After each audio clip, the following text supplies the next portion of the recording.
روزا با روی کار اومدن ترامپ بحث مذاکره ایران و آمریکا داغه، اما برخلاف چیزی که گفته شده ایران و آمریکا بعد از انقلاب همیشه با هم دشمن نبودن و ایران تو 2 سال 64 و 65 در طول جنگ به صورت مخفیانه از آمریکا سلاح پیشرفته تهیه میکرد. تو این ویدیو میخوایم درباره این معامله و اینکه چی شد لو رفت و بعد لو رفتنش چه اتفاقی افتاد صحبت کنیم. تو سال 64 5 سال از جنگ ایران و عراق گذشته بود و 14 شهر ایران در اشغال عراق بود. شوروی و فرانسه هم بزرگترین تامین کننده های سلاح برای عراق بودن و سلاحایی که ایران از زمان شاه داشت در حال اتمام یا فرسوده شدن و چون ساختار ارتش ایران ساختاری آمریکایی بود، ایران مجبور بود که سلاح آمریکایی تهیه کنه. اما بعد از ماجرای گروگانگیری سفارت که 66 دیپلمات ایرانی به مدت 444 روز تو ایران اسیر بودن، آمریکا ایران رو تحریم تسلیحاتی کرده بود و ایران در طول جنگ برخی قطعات حساسش رو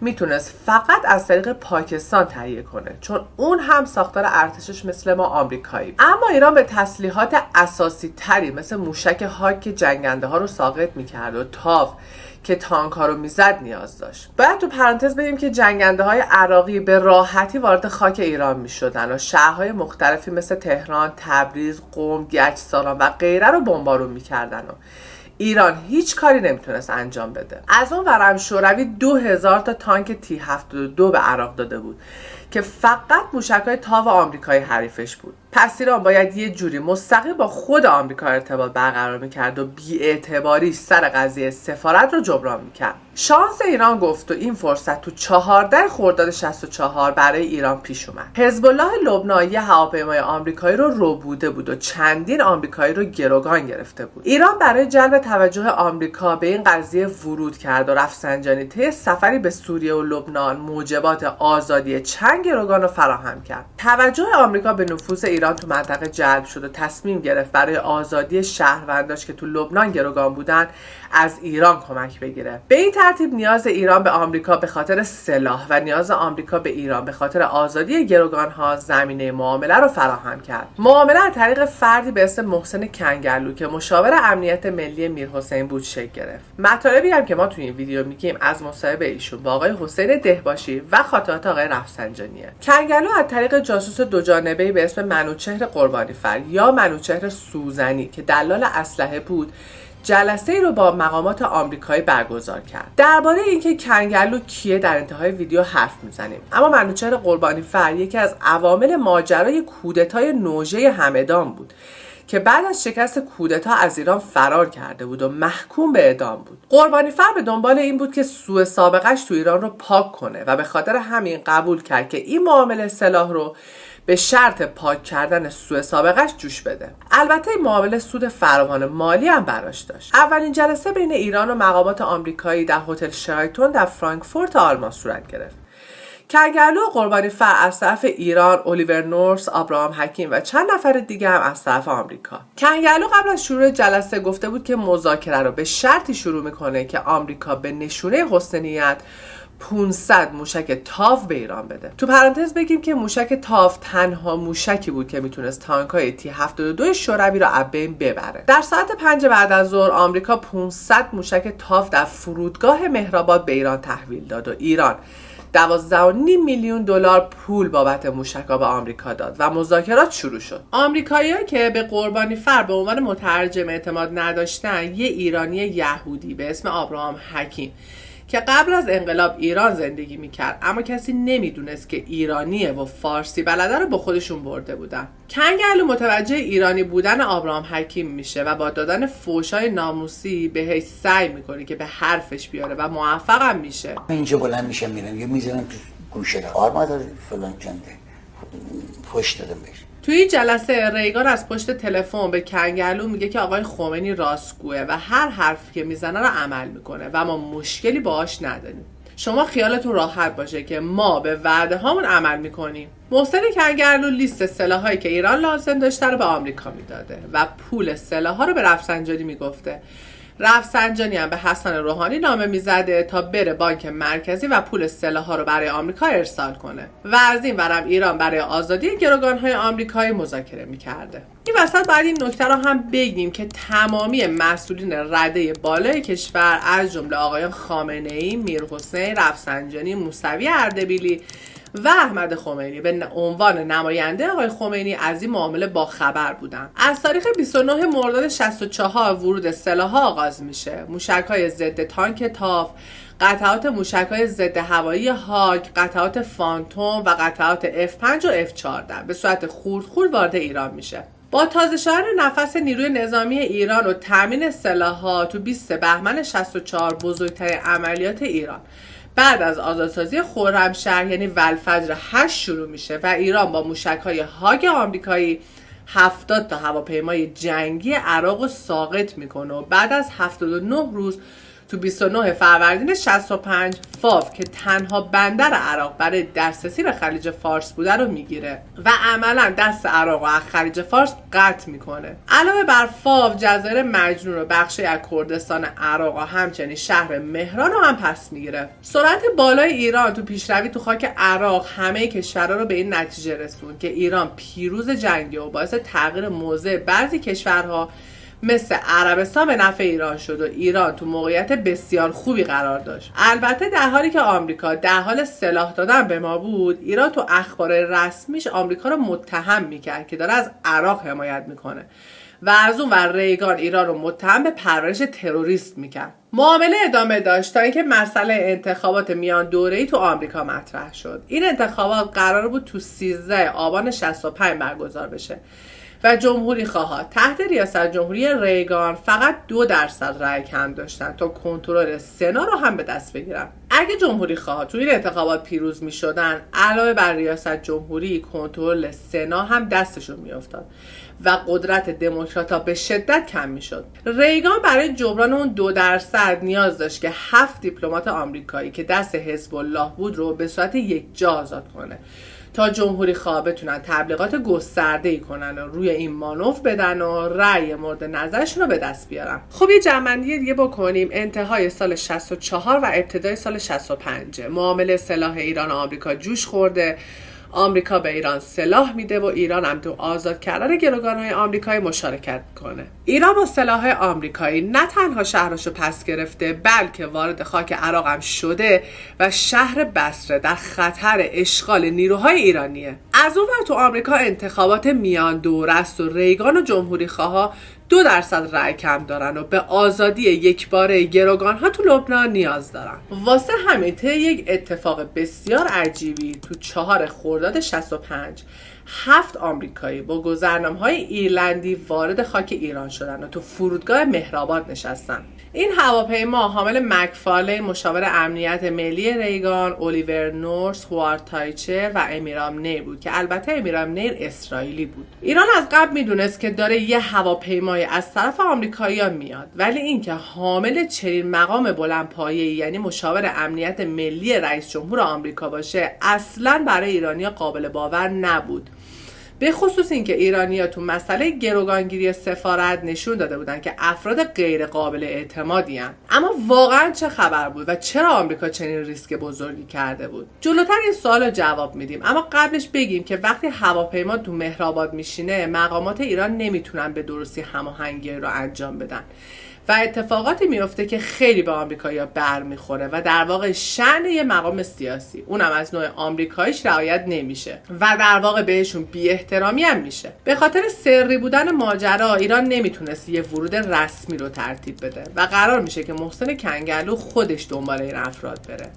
روز ورود این هیئت آمریکایی مصادف با 16 ماه رمضان بوده و به همین دلیل کنگلو خواب میمونه و دیر به فرودگاه میرسه و نه تنها از آمریکایی‌ها استقبال رسمی نمیشه بلکه تو فرودگاه معطل هم میشن. مکفارلین تو خاطراتش میگه که اگه برای معامله پوست به روسیه رفته بودیم بیشتر برای ما احترام قائل بودن تا برای معامله اسلحه به تهران. دومین بی احترامی به آمریکایی‌ها جایی میشه که به جای استفاده از ماشین‌های دیپلمات با ماشین‌های سپاه به دنبالشون رفته میشه و هیچ رقم شأن مقام امنیتی رعایت نمیشه. مقامات آمریکایی که فکرش هم نمی‌کردن اینجوری بهشون بی احترامی بشه، به همراه خودشون هدیه هایی برای مقامات ایرانی به عنوان حسن نیت آورده بودن. یه انجیل امضا شده توسط ریگان، یه اسلحه کلت و یه کیک به شکل کلید که سمبولی از گشایش روابط ایران و آمریکا بود که البته کیک تو همون فرودگاه توسط بچه‌های سپاه خورده میشه. خودشون کیک و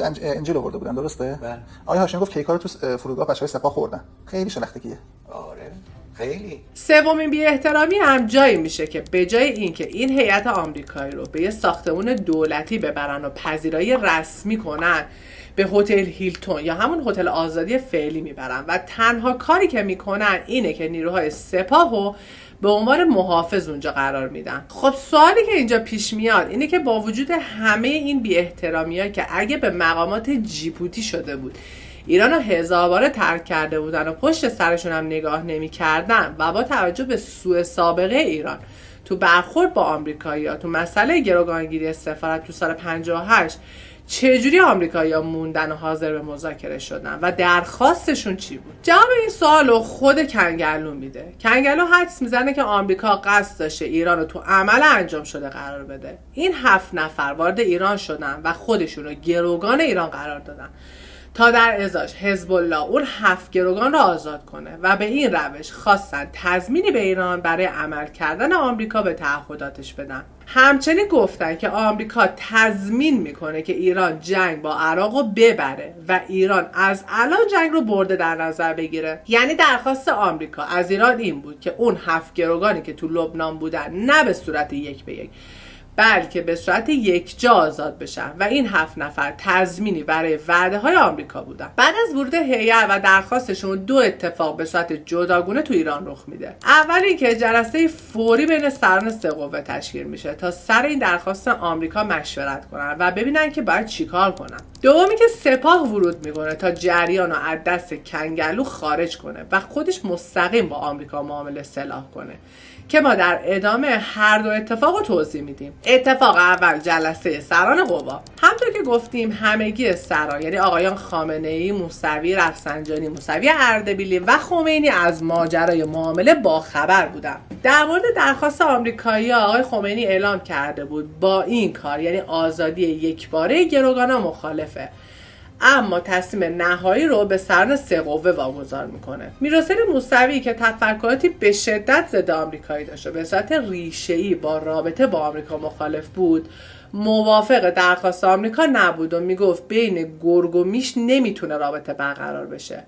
میرحسین میگفت ما باید قدرتمند باشیم اما آمریکایی‌ها نمیذارن و نمیخوان که ما قدرتمند باشیم. ایرانی‌ها اگه 10 سالم به جنگن و علف بیابون رو هم بخورن بالاخره یه روز از این بنبست رد میشن که خب البته تفکر واقعا عجیبی بود. چجوری ایران میتونست بدون سلاح در مقابل عراقی که مجهز به سلاح‌های پیشرفته شوروی بود ایستادگی کنه؟ آقای خامنه‌ای میگفت که به آمریکایی‌ها اعتماد نداره چون آمریکایی‌ها میخوان که صدام پیروز بشه و میگفت این آزادسازی گروگان‌ها رو نه به صورت مخفیانه و مستقیم بلکه از طریق یک کشور واسط مثل ژاپن به صورت غیر مستقیم و علنی انجام بدیم. کنگلو درباره این نظر آقای خامنه‌ای میگه که شاید خامنه‌ای فکر میکرد که اگه ما گروگان‌ها رو آزاد کردیم و آمریکایی‌ها به قولشون عمل نکردن چی؟ که البته با توجه به اینکه 7 مقام آمریکایی تو خاک ایران بودن این جواب خیلی منطقی به نظر نمی اومد. اما در نهایت رفسنجانی تنها کسی بود که موافق این کار یعنی آزادی گروگان‌ها بود و کنگلو معتقد بود اگه هیئت آمریکایی چند روز بیشتر تو ایران میموند رفسنجانی میتونست بقیه سرانو راضی به این معامله کنه. حالا نظر شما چیه؟ به نظر شما ایران باید این معامله رو قبول میکرد؟ اگه شما بودین چه تصمیمی میگرفتین؟ و چرا اون تصمیم رو میگرفتین؟ خب از اون طرف تو هتل هیلتون چه خبر بود؟ مکفارلین به طور مکرر درخواست میکرد که با یکی از مقامات بلندپایه ایران ملاقات کنه اما کسی از مقامات به دیدنش نرفت و تنها کسایی که تو جلسات حضور داشتن فرمانده های سپاه بودن. تو اولین جلسه بین ایران و مقامات آمریکایی کنگلو هم حضور داشت اما به خواست محسن رضایی که فرمانده سپاه بود کنگلو حذف میشه و ادامه مذاکرات بدون حضور کنگلو و با سپاه به صورت مستقیم انجام میشه. محسن کنگلو توی این مصاحبه مدعی شد که رفسنجانی مخالف حذفش و افتادن امور معامله به دست سپاه بوده اما سپاه فشار می آورده. علت فشار سپاه هم این بوده که محسن رضایی و کنگرلو از همون ابتدای انقلاب در زمان تشکیل سپاه با هم اختلاف پیدا کرده بودن و الان فرصت مناسبی برای دست گرفتن ماجرا توسط سپاه و حزب کنگرلو بود و به خاطر همین آقایان احمد وحیدی و وردی نژاد با اینکه از آشنایان کنگرلو هم بودن به خاطر محسن رضایی به کنگرلو اجازه حضور تو جلسات رو نمیدن. از اون طرف علاوه بر محسن رضایی حسن روحانی هم مخالف حضور کنگرلو بوده، چون به گفته خود کنگرلو اطلاعات خیلی زیادی از زندگی شخصی روحانی داشته و به خاطر همین روحانی هم موافق حزب کنگرلو بوده. کنگرلو گفت که به محسن رضایی هشدارا رو داده بوده، اینکه این معامله فوق محرمانه است و اگه پای سپاه این وسط باز شه مسئله علنی میشه و خیلی ها با خبر میشن. اینکه جلسات نباید توی هتل باشه و باید تو ساختمان‌های اداری باشه تا اطلاع ورود آمریکایی‌ها به ایران پخش نشه. اما ظاهرا هیچ کدوم از هشدارهای کنگرلو مورد توجه قرار نمیگیره. از جلسه دوم به بعد دیگه کنگرلو حضور نداشته و معامله به دست سپاه میافته. حالا تو این جلسات از طرف ایران چه کسانی حضور داشتن؟ مکفارلین تو کتاب خاطراتش مینویسه که آقایان وردی نژاد با نام مستعار سمیعی، هادی نجفی با اسم مستعار نجفی و احمد وحیدی با نام مستعار مصطفوی تو این جلسات حضور داشتن. بعد 3 روز وقتی هیئت آمریکایی تو ایران به نتیجه دلخواهش نمیرسه، تو 7 خرداد خاک ایران رو ترک میکنه. کنگرلو معتقده اگه به جای مکفارلین اولیور نورس مسئول مذاکره بود معامله جوش میخورد، یا از طرف دیگه اگه سفر هیئت چند روز دیگه طول میکشید رفسنجانی میتونست آقایان خامنه‌ای و میرحسین رو راضی به این معامله کنه. خلاصه همه چی دست به دست هم داد که این معامله صورت نگیره، از بی احترامی ها و ناهماهنگی ها هنگام ورود آمریکایی‌ها تا به اجماع نرسیدن سران قوا. حالا به نظر شما اگه این معامله جوش میخورد و ایران تو آزادی گروگانهای آمریکایی به صورت یکجا مشارکت میکرد چه اتفاقی میافتاد؟ آیا آمریکا به وعدش عمل میکرد؟ آیا ایران برنده جنگ ایران و عراق میشد؟ آیا الان ما به جای ارتباط با شوروی و چین با آمریکا ارتباط داشتیم؟ خیلی مشتاقیم که نظر شما رو در رابطه با این موضوع بدونیم. اما چیزی که واضحه اینه که برخلاف الان که اکثر جامعه منزجر از رابطه با چین و شوروی و متمایل به رابطه با غربن، تو اون زمان جو جامعه ایران بسیار ضد آمریکایی بود و اصلا شباهتی به جو جامعه ما تو این زمانی که درش هستیم نداشت. مطالبات مردم هم تند بود و جو ضد آمریکایی که تحت تاثیر کودتای 28 مرداد و نفوذ حزب توده و کمونیست تو ایران شکل گرفته بود به قدرت خودش باقی بود. به خاطر همینم این معامله پنهانی بود و نمیتونست رابطه علنی بین ایران و آمریکا برقرار بشه. خب بریم ادامه ماجرا. هیئت بعد 3 روز ایران رو ترک میکنه، اما معامله ادامه داشته و سپاه به صورت مستقیم از آمریکا سلاح میخرید تا اینکه خبر معامله سری به طرز باور نکردنی تو آبان 65 تو یکی از 7 نامه‌های لبنان به اسم اشرا درز میکنه. حالا به چه شکل تو ادامه توضیح میدیم. مقامات ایرانی میگن که تو حین معامله ها این شایبه براشون پیش اومده بود که قیمت سلاحایی که آمریکا به ایران میفروشه بیشتر از مقداریه که به بقیه کشورها میفروشه، یعنی به نوعی داره سلاح‌ها رو پای ایران گرون حساب میکنه. به خاطر همین ایران پول آخرین پارت سلاحی که از آمریکا گرفته بوده که شامل 500 تا موشک تاو بوده رو پرداخت نمیکنه. کنگرلو مدعیه که این آمریکا نبوده که گرون حساب میکرده، بلکه علت گرون در اومدن سلاح‌ها این بود که ایران به طور مستقیم به حساب وزارت دفاع آمریکا پول نمیریخته، بلکه از طریق دلال‌های اسلحه مثل قربانیفر و عدنان خاشقچی این کارو میکرده و خب اونها هم روی پولها سود میکشیدن. واسه همین برای ایران گرونتر در می اومده. اما با همه اینا ایران ترجیح میداده مستقیم به حساب آمریکا پولو نریزه. البته این دلیلی که ایران میاره به دلایلی که جلوتر براتون توضیح میدیم اصلا دلیل منطقی نیست، چون این پول در مقابل هزینه‌ای که ایران داشت تو اون زمان تو جنگ میکرد بسیار ناچیز بود. خلاصه به هر دلیلی ایران پول آخرین پارت سلاحو نداد و دلالای اسلحه برای گرفتن پولشون به تکاپو افتادن. قربانیفر چندین بار به کنگرلو نامه میزنه که ایران پولو پرداخت کنه. بعد از اینکه میبینه ایران پولو پرداخت نمیکنه، نسخه از نامه‌ای که به کنگرلو نوشته بوده رو از طریق فردی به اسم فتح‌الله امید نجف آبادی به منتظری که اون موقع قائم مقام رهبری بوده میفرسته. منتظری خیلی ناراحت میشه که نفر دوم کشوره و از ماجرای به این مهمی خبر نداشته. چرا جریان مشوارلین رو به من نگفتی؟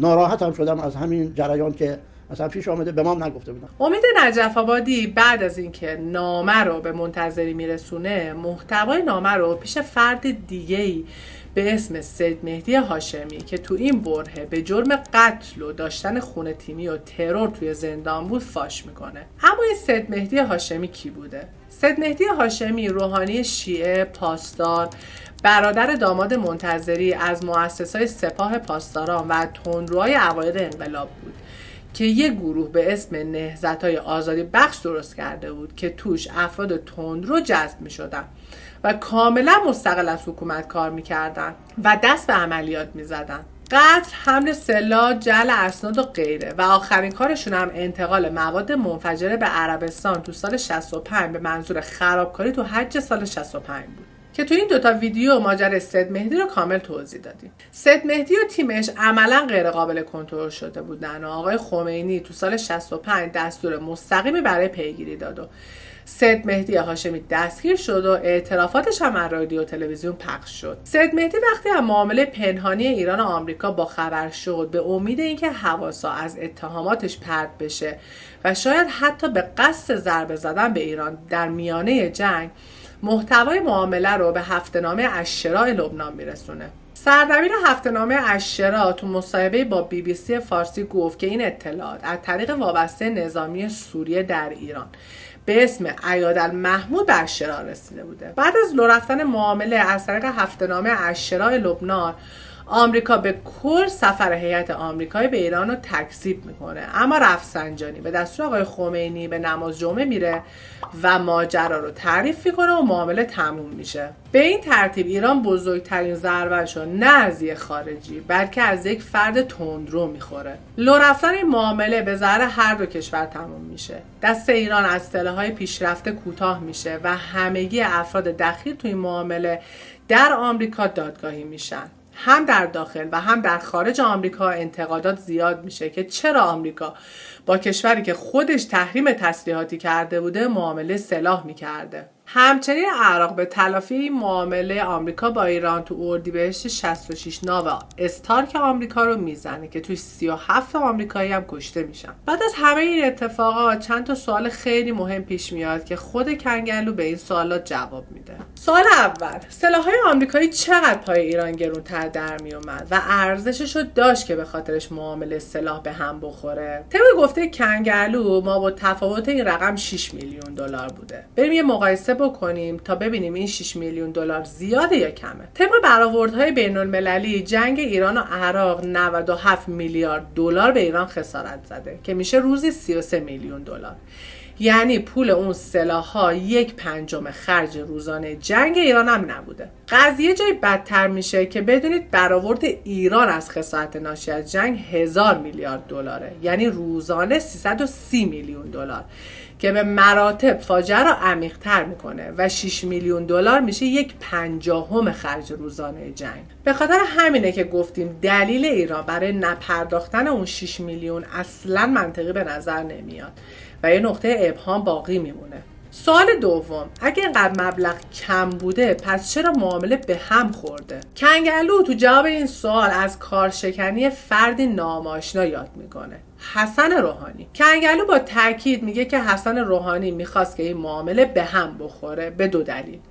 اولا به خاطر اینکه از ابتدای انقلاب با سپاه و اساسنامه سپاه و ایده‌هاش مشکل داشته و الان هم این سپاه بوده که داشته معامله رو پیش می‌برده. دوما مشکلی که روحانی با خود کنگلو داشته و می‌خواسته کلاً این آدم حذف بشه. کنگلو صحبت‌های دیگه‌ای هم راجع به روحانی میکنه که کاملا مشخصه تو مصاحبه سانسور شده و یهو موضوع عوض میشه و راجع به یه چیز دیگه‌ای صحبت میکنن. اما ما واقعا از صمیم قلب آرزو داریم که این حقیقت فاش بشه، به خاطر اینکه اینکه آقای روحانی 8 سال رئیس جمهور این کشور بوده. اگه واقعا ایشون کارشکنی کرده، یکی از عوامل شکست ایران توی جنگ بوده و چطور صلاحیت ایشون برای رئیس جمهور شدن و بقیه منصبایی که داشتن تایید شده. سوال سوم، همطور که گفتیم اطلاعات از طریق فردی به اسم عیادالمحمود که سوری بوده به لبنان رسیده.